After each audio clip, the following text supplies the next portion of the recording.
Assalamualaikum warahmatullahi wabarakatuh. Saya Sarul Gofar Ramadan dari kelas Ilmu Hukum C. Saya akan menjelaskan materi tentang pemeriksaan perkara perdata di pengadilan.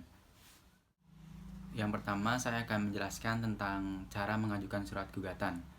Setelah surat gugatan selesai dibuat dan telah diberikan materai secukupnya dan telah ditandatangani oleh penggugat atau kuasanya, maka penggugat mendaftarkan surat gugatannya di kepaniteraan pengadilan negeri yang dituju dengan membayar sejumlah biaya yang telah ditentukan oleh panitera pengadilan, sering disebut dengan POP atau panjar ongkos perkara.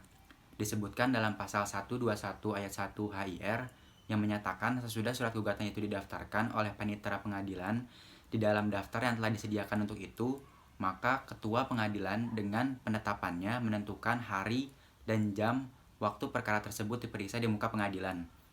Untuk itu, maka oleh pengadilan akan memanggil atau memberitahukan kepada para pihak yang telah berperkara.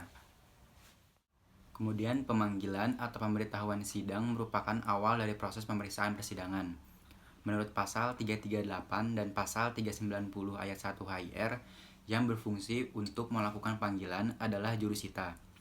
Hanya panggilan yang dilakukan jurusita yang dianggap sah dan resmi. Kewenangan jurusita ini berdasarkan pasal 121 ayat 1 HIR diperolehnya lewat perintah ketua atau majelis hakim yang dituangkan lewat penetapan hari. Sidang atau penetapan pemberitahuan ketika tergugat dipanggil dalam perkara tersebut oleh jurusita, maka harus diserahkan juga kepada tergugat sehelai salinan surat gugatan dengan memberitahukan kepadanya bahwa ia dapat menjawab gugatan itu secara tertulis. Kemudian saya akan memberitahukan tentang membuat surat gugatan. Persyaratan mengenai isi gugatan dapat dijumpai dalam pasal 8 nomor 3 Reglement of the Burgerlijk Rechtvordering atau RV. Yang pertama yang harus diketahui adalah identitas para pihak. Yang kedua, alasan-alasan gugatan atau fundamentum, potendi atau posita. Dan yang ketiga adalah tuntutan atau onderwerp dan eis met een duidelijk et bepaalde konklusie atau petitum. Selanjutnya, saya akan menjelaskan tentang perubahan dan pencabutan gugatan. HIR dan RBG tidak mengatur tentang perubahan gugatan ini. Akan tetapi hal itu dapat ditemukan di dalam pasal 127 RV. Di sana ditentukan bahwa perubahan gugatan sepanjang pemeriksaan perkara diperbolehkan asal tidak mengubah atau menambah petitum atau pokok tuntutan atau onderwerp van den eis. Dalam praktek pengertian onderwerp van den eis, ini meliputi juga dasar dari tuntutan atau posita, termasuk peristiwa-peristiwa yang menjadi dasar tuntutan.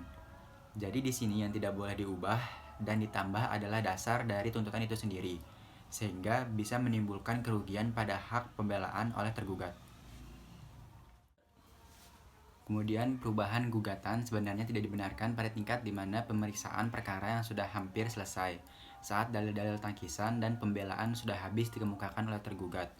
Dalam praktek di pengadilan, perubahan gugatan ini hanya diperkenankan oleh majelis hakim sebelum pihak lawan atau tergugat memberikan jawabannya yang biasanya lazim disebut saat sidang pertama dimulai. Mencabut gugatan adalah tindakan untuk menarik kembali suatu gugatan yang telah didaftarkan di pengadilan. Hal ini terjadi karena penggugat tidak ingin melanjutkan gugatannya atau juga adanya kekeliruan dari penggugat dalam mengajukan gugatannya. Pencabutan gugatan dapat dilakukan sebelum gugatan itu diperiksa di persidangan atau sebelum tergugat memberikan jawabannya atau sesudah diberikan jawaban oleh tergugat. HIR dan RBG tidak mengatur tentang pencabutan gugatan ini. Untuk merujuk masalah pencabutan gugatan ini maka akan diatur dalam pasal 271 RV yang menentukan bahwa gugatan dapat dicabut oleh penggugat sebelum tergugat memberikan jawaban.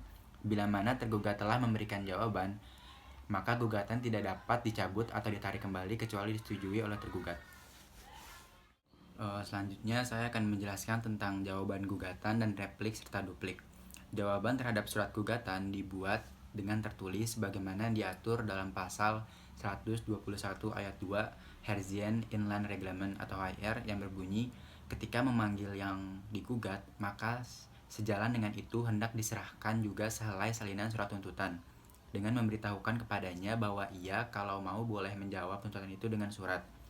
Replik sendiri adalah jawaban balasan yang disampaikan oleh penggugat atas jawaban tergugat dalam persidangan perkara perdata.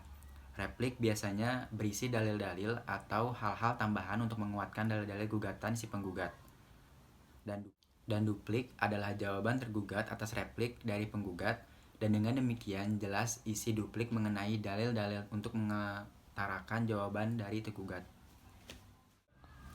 Kemudian saya akan menjelaskan tentang bagaimana cara pemanggilan dan pendahuluannya. Menurut pasal 388 HIR, yaitu yang pertama, panggilan sidang pertama kepada penggugat dan tergugat. Yang kedua, panggilan menghadiri sidang lanjutan kepada pihak-pihak atau salah satu pihak apabila pada sidang yang lalu tidak hadir baik tanpa alasan yang sah maupun berdasarkan alasan yang sah.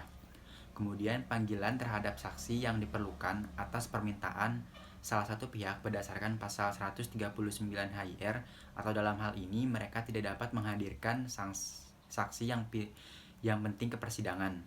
Selain daripada itu, kemudian panggilan dalam arti luas meliputi juga tindakan hukum, pemberitahuan atau Anzeiging atau notification. Kemudian saya akan membahas tentang penyitaan.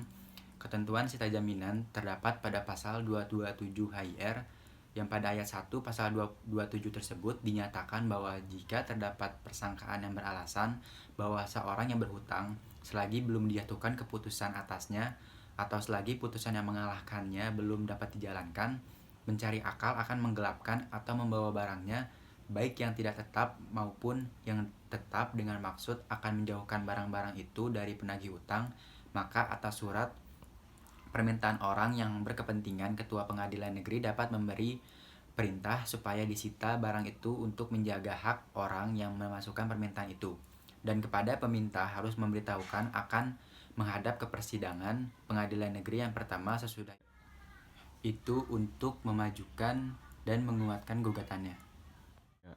Kemudian saya akan membahas tentang putusan acara first take. Dalam putusan first take, apabila gugatan dikabulkan, maka putusannya harus diberitahukan kepada tergugat serta dijelaskan bahwa tergugat berhak untuk mengajukan perlawanan atau verzet terhadap putusan first take itu kepada hakim yang memeriksa perkara itu juga. Hal ini tercantum dalam pasal 125 ayat 3 junto 129 HIR dan pasal 149 ayat 3 junto 153 RBG. Perlawanan ini dapat diajukan dalam jangka waktu 14 hari sesudah pemberitahuan putusan first take kepada tergugat pribadi.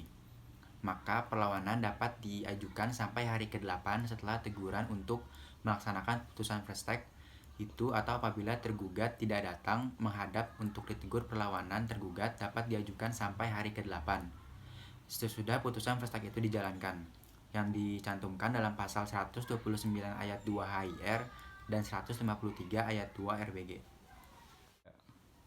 Selain ketidakhadiran tergugat yang akan diputuskan secara first take, ada kalanya juga terkadang setelah gugatannya didaftarkan di pengadilan, ternyata setelah dipanggil secara patut oleh jurusita, maka penggugatlah yang tidak hadir ke pengadilan dan tidak pula mengirimkan wakilnya. Maka di sini pasal 126 HIR atau pasal 150 RV masih memberi kelonggaran untuk dipanggil sekali lagi. Kalau pada saat panggilan kedua penggugat belum juga muncul ke pengadilan, sedangkan tergugat hadir, maka untuk kepentingan tergugat haruslah dijatuhkan putusan.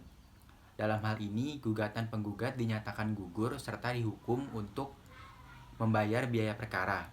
Untuk memutuskan gugur gugatan, maka isi gugatan tidak perlu diperiksa lagi. Namun kepada penggugat masih diberi kesempatan untuk mengajukan kembali gugatannya dengan membayar biaya perkara yang baru tentunya. Selanjutnya saya akan membahas tentang eksepsi dan bantahan pokok perkara. Dalam memberikan jawaban, biasanya tergugat akan menyusun jawaban dalam 3 macam atau tingkatan, yaitu meliputi yang pertama, eksepsi atau tangkisan, yaitu jawaban yang tidak langsung mengenai pokok perkara. Yang kedua, jawaban mengenai pokok perkara. Dan yang ketiga, rekonvensi, yaitu gugatan balik atau gugat balas yang diajukan oleh tergugat terhadap penggugat.